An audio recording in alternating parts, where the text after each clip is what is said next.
Hello दोस्त, प्रणाम करते नमस्ते करते अपने यूट्यूब पे स्वागत करते हैं विद्या गोरखपुर। देखिए हम लोग एगो हवन गीत लेकर आए हैं। अगर अच्छा लगी तो लाइक करिए, कमेंट करिए, ज़्यादा से ज़्यादा शेयर करिए, घंटी दबाइए। अच्छा लगी तो कमेंट ज़रूर करना। मटिया के बेदिया बनाइबो हवनी अंगने में कराइबो। मटिया के बेदिया बनाइबो हवनी अंगने में कराइबो। गैया के गोबरा से अंगना लिपाइबो। गैया के गोबरा से अंगना लिपाइबो। गजे मोती चौका पुरैबो हवनी अंगने में कराइबो। गजे मोती चौका पुरैबो हवनी अंगने में कराइबो। मटिया के बेदिया बनाइबो हवनी अंगने में कराइबो। मटिया के बेदिया बनाइबो हवनी अंगने में कराइबो।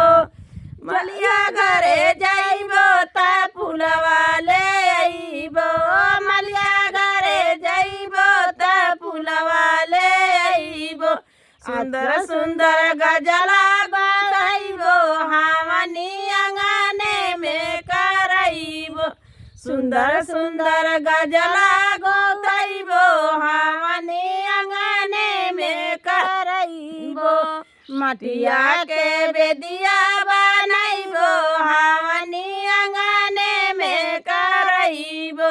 मटिया के बेदिया बनाइबो हवनी अंगने में कराइबो। सोने के दियना कपूरे के बाती। सोने के दियना कपूरे के बाती। बेदिया पर दियना जराइबो हवनी अंगने में कराइबो। बेदिया पर दियना जराइबो हवनी अंगने में कराइबो। मटिया के बेदिया बनाइबो हवनी अंगने में कराइबो।